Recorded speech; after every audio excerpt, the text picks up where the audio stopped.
जब ठाकुर जी 3.5 वर्ष के हो गए, अब तो बढ़िया से चलवे भी लगे हैं, बढ़िया से दौड़न लगे। दौड़ते नहीं है, चौकड़ी मार के भागते हैं, यहां से दौड़े सीधे वहां मिलते हैं। ऐसी स्थिति हो गई ठाकुर जी की। अब ठाकुर जी ने ऊधम मचाने शुरू किए। और यहाँ श्री गर्गा अब सुखदेव जी महाराज भगवान के ऊधम बता रहे हैं। ठाकुर जी कौन कौन से ऊधम मचाते?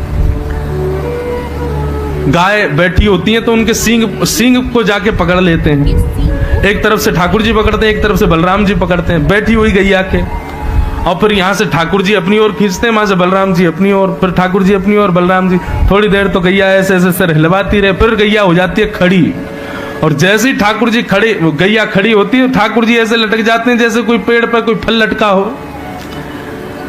दूसरा, गायों के सींग में नंद बाबा घी का लेप लगाते हैं प्रत्येक गैया के।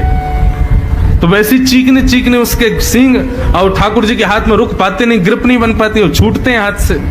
मैया बचाइयो, देख तेरी गैया मार रही है, मैया मोकू जल्दी बचा, देख तेरी गैया मार रही है। मैया दौड़ी दौड़ी आमे, इतने में ही तो ठाकुर जी के हाथ छूट जामे। और गैया भी बड़ी चतुर, उसको जैसे ही पता चल जाए ठाकुर जी के हाथ छूटने वाले हैं, वो जाके गोबर के ढेर में ही खड़ी होती है। तो जैसे ठाकुर जी के हाथ छूटते, सीधे गले गले गोबर में जाकर के ठाकुर जी धस जाते हैं। मानो गैया को भी सुख आ जाता है, बोले आए आनंद। मैया लाल जी को उठावे, कितनों नवाओ धुवाओ, घूम फिर के यही में खेले आके गोबर में। हैं अरे लाला, तो कुछ सुंदर सजो धजो रहनो बढ़िया ना लगता दिखे, वो तो लगे पूर्व जन्म को सुकर दिखे तू। ठाकुर जी बोले हमें मैया पहले बराह जो अवतार भयो ना वो मेरो ही भयो, मैं ही बराह बन के आया हूँ, मैं ही नरसिंह बन के आया हूँ मैया, और मैं ही अब तेरो लाला कन्हैया बन के आया हूँ। मैया बोली ज्यादा बात न मत बनाए कर, नरसिंह बन के आयो तू, मोह धोबो आवे ना है, कुत्ता के पिल्लान ने देख ले तो डर के मारे भाग जाए, तू नरसिंह बन के आयो तू, झूठ बोला है हमते।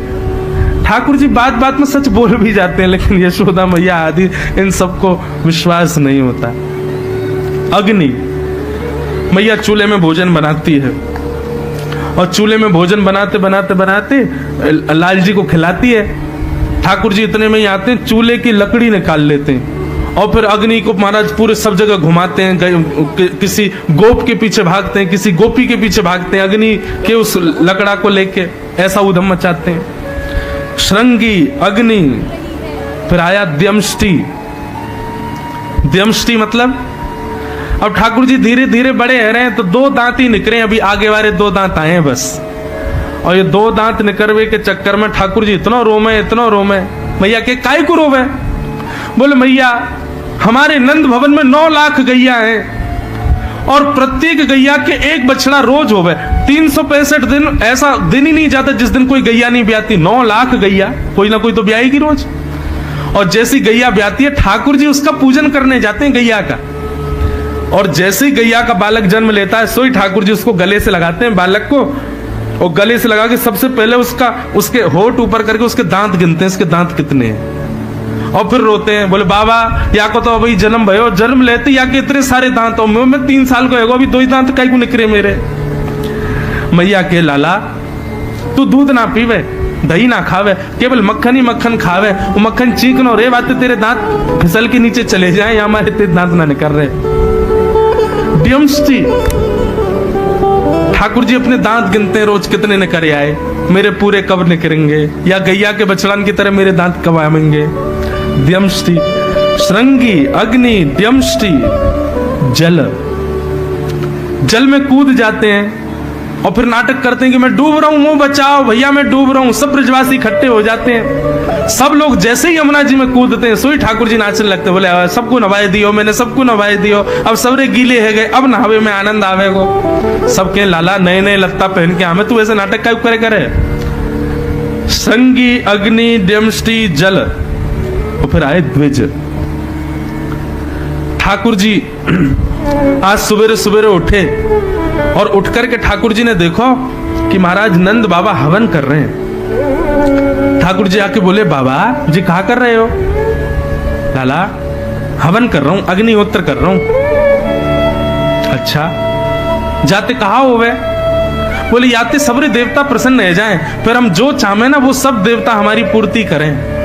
बोले अच्छा, तो हवन करवे तो जो मांगे सो है जाए। बोले हाँ बाबा 2-4 आहुति डाल दो, मेरे दांत आ जाए सबरे। देख प्रणाम करके देवतांत कह दो मेरी चोटी लंबी ना है रही, देखियो बाकी बलराम की ऐसी नागिन जैसी लहरा रही है बाकी चोटी, मेरी बाबा अभी छोटी सी, नहीं मेरी चोटी लंबी है जाए, देवतांत कह दो। और बाबा 1 आहुति और डाल दो। बोले कहा मेरो जल्दी तो ब्याह है जाए, अब मेरी उम्र है गई ब्याह की। बाबा के 3 बरस को लाला तू तो ब्याह करना। ठाकुर जी मन में विचार करें और सब ग्वाल बालन को इकट्ठो कर लें और सब ग्वाल बालन तो कहें भैया आज मोको एक राज पतो चलो। सब ग्वाल बाल बोले कहां पतो चली लाला? बोले हवन करवे ते मनचाही वस्तु मिल जाए।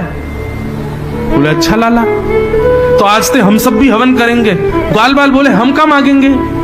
बोले मलूक मलूक बहू मांगेंगे, सुंदर सुंदर बहू मांगेंगे सबरे, चलो यज्ञ करेंगे। हमारे यहाँ सुंदर को मलूक बोलते हैं वृंदावन में। हमारे यहाँ कोई बालक बहुत सुंदर हो तो कहा कहेंगे देखियो कैसा कितनो मलूक है बटुआ से मोड़े को, कितनो मलूक है। मलूक मतलब सुंदर। सब ग्वाल बाल बैठ गए, सूखे पत्तों का ढेर बना करके अग्नि लगा दी और ठाकुर जी ने सूखे पत्तों के चूरे सब में बांट दिए और बोले जैसे ही मैं कहूं स्वाहा सबरे डालियो, नेक देरी मत करियो। ए मधुमंगल श्रीदामा, यदि तुमने नेकौ देरी करी आहुति डालवे में तो फिर मोते मत कहियो यदि तुम्हारी बहू काणी आ जाए, मोते मत कहियो वाको 1 हाथ नहीं हो तो। समय पे आहुति डालोगे तब अग्निदेव कृपा करके मलूक बहू देंगे। आप सब ग्वाल बाल बैठे महाराज यज्ञ कर रहे हैं छुप करके। ठाकुर जी आचार्य बन करके बैठे, 3.5 वर्ष के हैं कृष्ण। ओम नम स्वाहा, जैसे स्वाहा करें सब ग्वाल बाल स्वाहा डाल रहे हैं। ठाकुर जी की इन मधुर लीलाओं को देख करके आकाश में देवता भी बलैया ले रहे हैं, ब्रजवासियों को प्रणाम कर रहे हैं। धन्य है ये ब्रजवासी, जगत नियंता जगदाधार जगदीश्वर। इनके साथ कैसी विचित्र लीला कर रहे हैं, कैसी आनंदमयी लीला कर रहे हैं। बंधुओं, आदमी स्वयं को उसी के सामने खोलता है जिससे वो प्रेम करता है। जिससे वो प्रेम नहीं करता उसके सामने छुपा छुपा रहेगा, उसके सामने मर्यादित रहेगा। लेकिन जिससे वो प्रेम करता है उसके सामने अपनी सारी आदतें खोल देगा। ऐसा हूं मैं तो ऐसे सोता हूं, ऐसे खाता हूं। ठाकुर जी ब्रजवासियों के आगे कुछ भी पर्दा नहीं कर रहे, सब प्रस्तुत कर रहे हैं। अभी तो शुरुआत है, अभी आगे सुनो और काका करेंगे। सबने हवन किया। मधुमंगल श्रीदामा बोले लाला हवन है गयो? बोले हाँ है गयो। लेकिन लाला हमने सुनी है हवन यज्ञ करवे के बाद में ब्राह्मण भोजन भी कराया जाए। ठाकुर जी बोले चलो, हमारे नंद भवन में कोई कमी थोड़ी है। इतनो घी इतनो दूध सब ब्राह्मणन को न्योता दिया है, बिना घर बताए, बिना यशोदा मैया को बताए ब्राह्मणों के घर में जा करके कहें आज हमारे घर यज्ञ भयो है और वह यज्ञ की प्रसादी पावे, शाम को आपको आनो है, जरूर पधारियो। सब ब्रजवासी बोले भैया नंद बाबा के घर की प्रसादी को मतलब है 3 दिन तक भूख नहीं लगेगी फिर, क्योंकि इतनो पवामे कि महाराज यहां तक आकंठ नर तक भर जाए, इतनी सारी प्रसादी बनावे। और वह प्रसादी पावे के काजे 2 दिना को व्रत भी करना पड़ेगा, 2 दिना भूखे रहेंगे तब पा सके, इतनी प्रसादी बने। ब्राह्मण बोले भैया नंद भवन में न्योतो है। ब्राह्मणी से कह देंगे ब्राह्मणी चूल्हा मत जलाइयो, आज दोपहर को भोजन नहीं करेंगे, शाम को भी नहीं करेंगे, नंद भवन में जाएंगे प्रसाद पावे। और सुनो नमक को पानी और दे दो, नमक को पानी पिएंगे तो भूख और तेज है जाएगी, जैसी भूख तेज होगी तब जाएंगे नंद बाबा के यहाँ। सब ब्राह्मण महाराज नमक को पानी पी पी करके सबन की भूख ऐसी है गई बिल्कुल अब तो रुको ही नहीं जा रहा है। धोती पहन के तिलक आदि लगा करके सब ब्राह्मण पहुंच गए नंद भवन। यशोदा मैया अटारी पर खड़ी है, अटारी से खड़ी है कि देख रही है इतने सारे ब्राह्मण नीचे उतर के आई। आज इतने ब्राह्मणन को मेरे घर आगमन भयो, कहा कारण? मैया तुम्हारो लाला आयो, आकर के कह के गयो घर में यज्ञ भयो, भैया प्रसाद पावे आनो। हम सब प्रसाद पावे आए, मैया बड़ी जोर की भूख लगी है, जल्दी भोजन कराओ। मैया बोली कौन सा यज्ञ, कहां को यज्ञ? कोई यज्ञ वज्ञ ना भयो हमारे यहाँ। और भैया गोकुल में कोई भी यज्ञ होवे तो आप लोग ही कराओगे, जब आप लोग यज्ञ में ही नहीं आए तो फिर भोजन पावे कैसे आगे? ब्राह्मण बोले मैया ब्राह्मणी घर में घुसन नहीं देंगी अब, हम चूल्हा बंद करवा के आए, तुम्हारो लाला आयो संग में अपनी सखान को लेके आयो। मैया बोली नेक्स्ट 3 वर्ष को छोरा मेरो, बाकी बातन में आप लोग प्रसाद पावे आगे, कोई बात ना, चलो व्यवस्था करूं तुम्हें पवाऊंगी, लेकिन पहले वाला लाला है, ढूंढो कहाँ है। ठाकुर जी तो खेल रहे थे वन में जाकर के। मैया ने जैसी देखी लाला खेल रहे हो, सब ब्राह्मणन को संग लेके गई।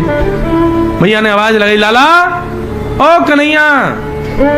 ठाकुर जी ने जैसे ही पीछे मुड़ करके देखो, यशोदा मैया और संग में वो सवरे ब्राह्मण। ठाकुर जी बोले, ए मधुमंगल। बोले हाँ, ये तो सांची को आ गए भैया, ये तो सचमुच में आ गए। तो बोले लाला तू क्या सोच रहो, आमेंगे ना? बोले अरे भैया हमने सोची खेल खेल को हमने पूजन किया है, खेल खेल कोई निमंत्रण है, हमारी बात को ज्यादा हृदय से लगामेंगे ना, आमेंगे ही ना। मौका पर तो मेरी बात इतनी जोर से ये लोग मान जाएंगे, आ जाएंगे सबरे। अब कहा करें, मैया तो बहुत मारेगी। बोले लाला कोई बात ना, चल मैया के पास चल। मैया के पास ठाकुर जी के बोले हाँ मैया बता। मैया ने पकड़ो कान। मैया बोली अरे लाला ज्यो ज्यो बड़ो है तो जा रहा हूं उधम मचावे, ये सब कौन है? काय को निमंत्रण दे के आए इन लोगन को? ये सब ब्राह्मण बेचारे आ गए कि हमको आपके लाला ने निमंत्रण दियो भोजन को, हम सब भोजन पावे आए, कहां से पवाऊं इनको? ठाकुर जी उन सब ब्राह्मणों को देख करके बोले मैया तेरी सौगंध खा के कह रहा हूं, मैंने इनको पहली बार देखो, या तो पहले कभी ना मिलो मैं इनसे। मुझे तो ये ना पता इनको घर कौन सी गली में, सब झूठ बोल रहे हैं, मैंने कोई निमंत्रण ना दियो।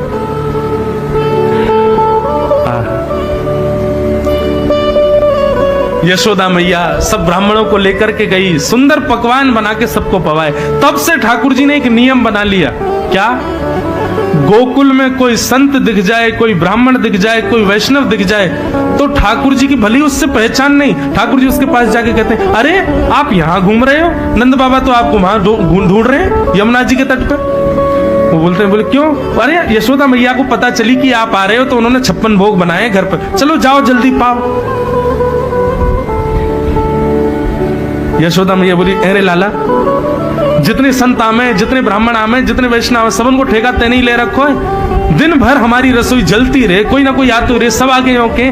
लाला ने कही आप हमारी प्रतीक्षा कर रहे हैं तो हम तो भोजन पावे आ गए। ठाकुर जी बोले मैया इतनी संपत्ति कहाँ करोगे, आपको संतन को बांटो, खूब लुटाओ, खूब दो। आज तक बंधुओं तब के यशोदा मैया के चूल्हे की अग्नि प्रज्वलित हुई है, आज तक किसी भी मंदिर में चले जाओ, कहीं भी चले जाओ, जहां भी हमारे कृष्ण बैठे हैं, वहां के चूल्हे की अग्नि कभी शांत नहीं होती, सबको देते हैं, बांटते ही रहते हैं। हमारे वृंदावन में एक मंदिर है श्री राधा रमन लाल जी का, वहां तो जो चूल्हे की अग्नि है ना वो 350 वर्षों से अनवरत जल रही है, पूरे दिन जलेगी, और रात्रि जैसी होती है मंदिर बंद होता है तो खूब सारी लकड़ियां रख देते हैं, उसको बंद नहीं होने देते, बुझने नहीं देते।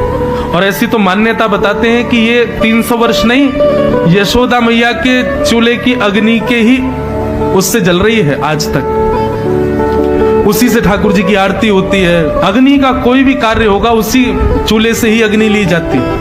जय जय श्री राम पार्वती पतये।